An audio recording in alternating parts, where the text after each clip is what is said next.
Hey guys, Sean here, gonna explain to you how to answer this question correctly. So here we got this main purpose question.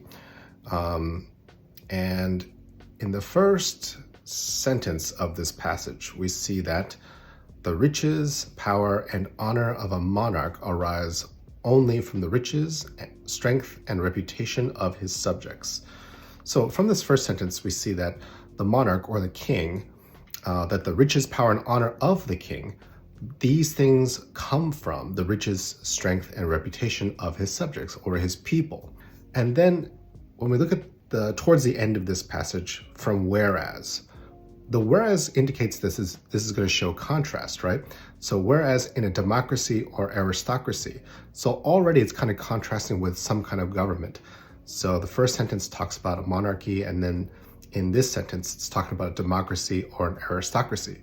So this sentence says, whereas in a democracy or aristocracy, the public prosperity confers not so much to the private fortune of one that is corrupt or ambitious. We'll stop there.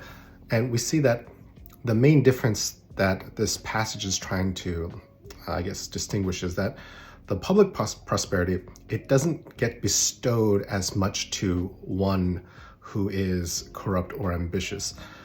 But it does not go to like one person.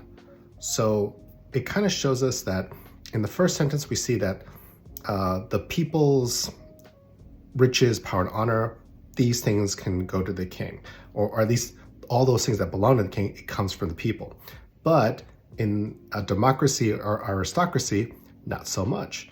So the main purpose of this seems to be to make this distinction, not necessarily between these types of governments, but how these resources are bestowed upon leaders in these types of governments. So when we look at answer choice A, we can eliminate this as soon as we see all kings. It's too absolute to imply that all kings will attempt to take wealth from their subjects.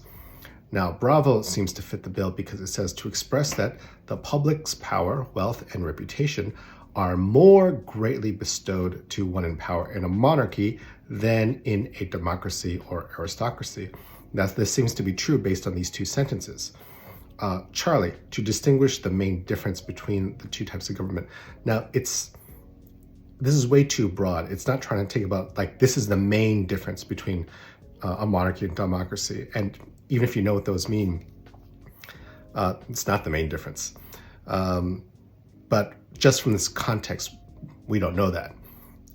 But this is making too big of a claim that this is the main difference. Delta, to explain that ambitious leaders will use war or deception to gain more control over their subjects. And really in this passage, there's not much reference to how much power or control the leaders have over their subjects. Really about how the prosperity of the people can transfer to someone in power. So that's why Bravo is really the only answer that works. Got it? Good.